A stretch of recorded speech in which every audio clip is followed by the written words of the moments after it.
Welcome to Cinema Cheese. Today, I hope you're in the mood to get butt-fucked by freedom, because we're going to be discussing 2016's Ross Patterson zombie classic, Range 15. This movie is completely fucking ridiculous. If you're familiar with Ross Patterson or street justice films, I mean, you won't be surprised going into it. He's done such movies as Pool Boy 2, Drowning Out the Fury, which is insane.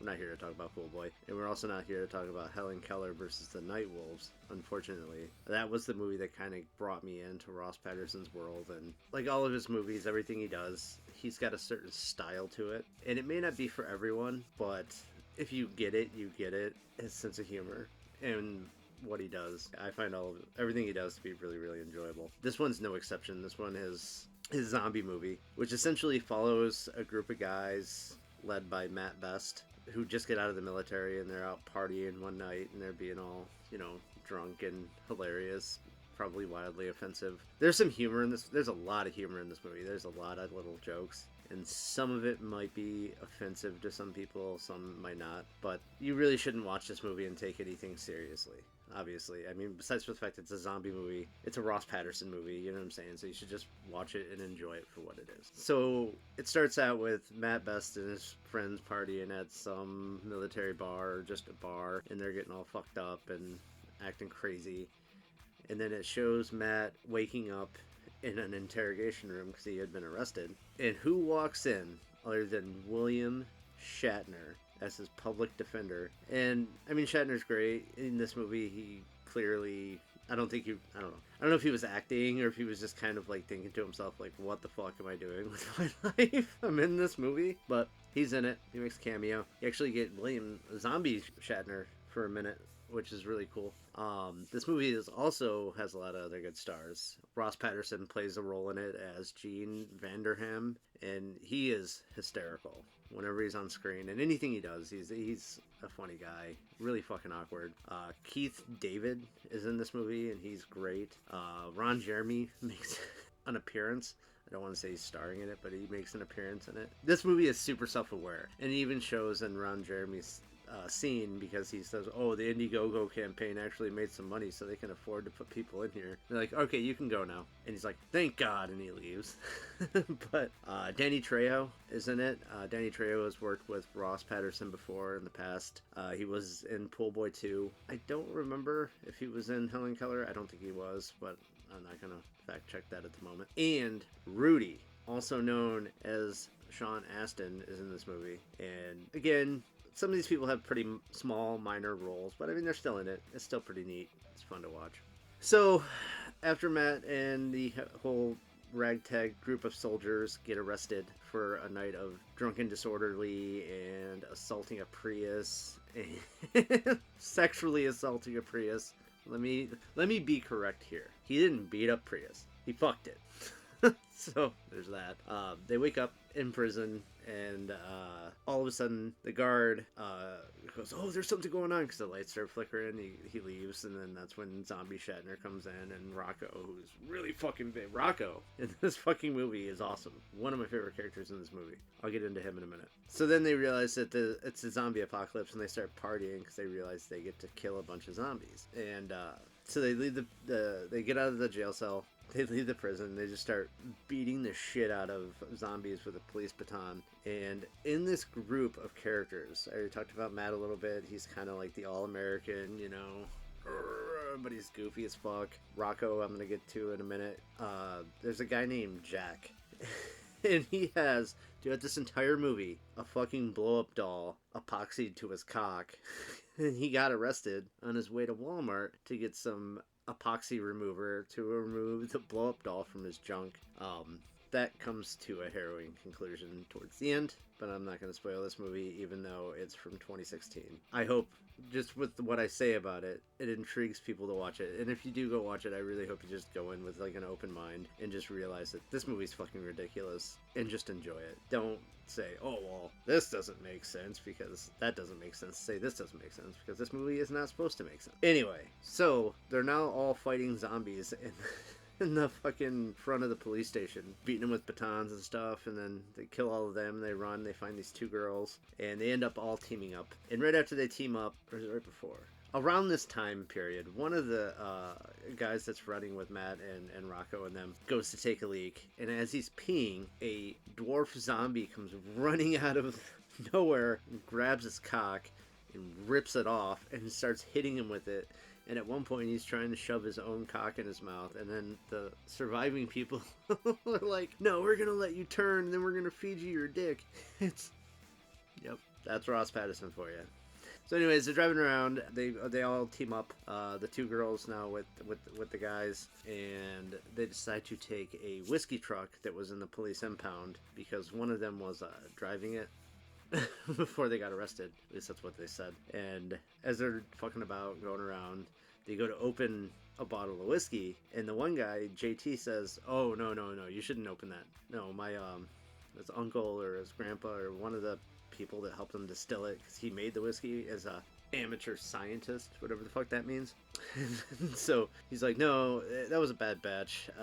He tried to mix viper semen into the whiskey as they were distilling it, and that is going to come into play later in the movie." Oh, not too much later. This movie's pretty fast paced. It's about an hour and a half. It does drag at points, because even though this movie is super self-aware and really silly, and there's a lot of laugh out loud moments in this, some of the gags, some of it gets a little overdone. And if I had one major complaint about this movie, even though it's 90 minutes long, it's pretty fast paced and action packed and funny and gory.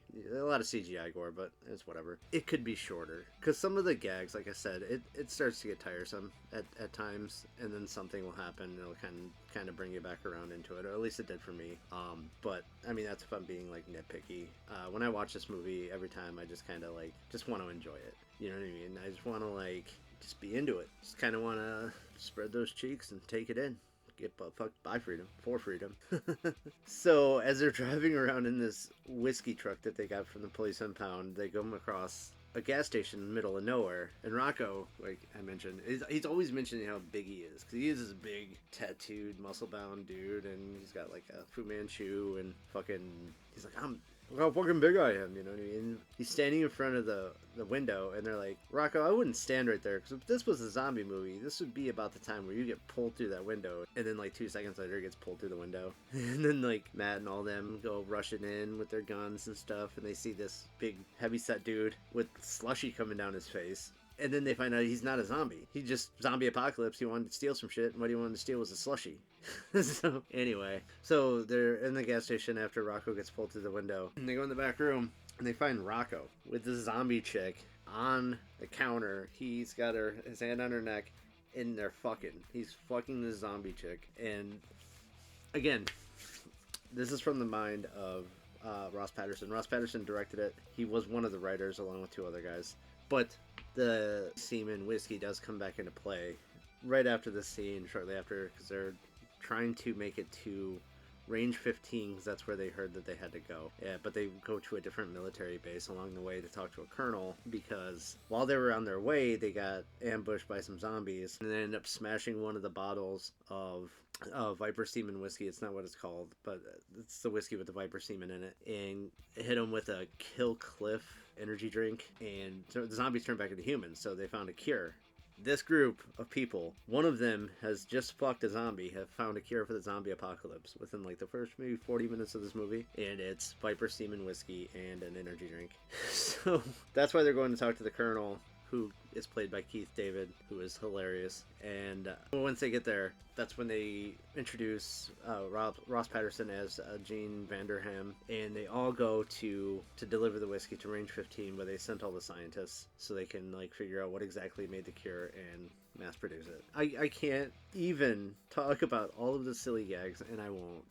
Like about the guy who gets Eiffel Towered. Not gonna get into it, but is it weird that I'm kind of into it? I mean, not the man-on-man Eiffel Towering, just the whole movie, the sense of humor, everything about it. The part, and when I was talking about like the pacing and kind of how certain gags are dragged out a little bit, probably just to get all of the extras that they hired, like Danny Trejo, and some of it was just a bit much. Like there's a scene towards the end where they're going to fight these group of zombies, and one of them is Randy Couture or Zombie Couture, and they have Ted Kennedy, who are both fighters in real life. And then all of a sudden, now there's a ring, and there's announcers, and they have this like Fight Night fucking logo float across the screen, and they have these announcers as they're gonna talk about the Tim Kennedy fucking Zombie Couture fight, and they're fighting in this ring to the death. And Tim decides that he didn't want to wear a shirt, so instead of just ripping his shirt off, he ripped his pants off too. And they have it blurred out, but you can see through the blur that he has like yellow fucking wrestling or fighter trunks on. He's not actually naked,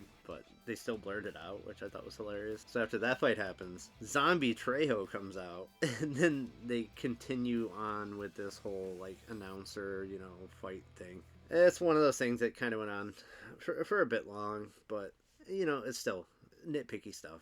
I really enjoyed it. I really enjoy this movie. It's really fucking out there. It's a really fun, dumb, like lighthearted zombie flick that I don't know. It's just a fun movie to watch. But if you're not familiar with Ross Patterson's work, and when I said earlier, it may not be for everybody. His sense of humor might not be for everybody. So a lot of people might watch this movie and just think, wow, this is really fucking stupid. But I am not one of those people. I watch this movie and I laugh, like hysterically, because it's just a lot.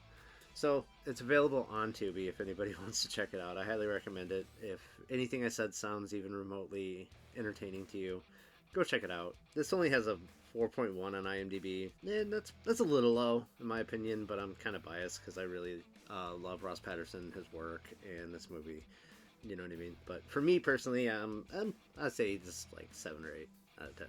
I really enjoy it, and I don't like to rate movies, so I apologize for doing that. I'll try not to let it happen again. But anyways, that's really all I got now for Range 15. Hopefully you check it out. Hopefully you enjoy it. If not, sorry.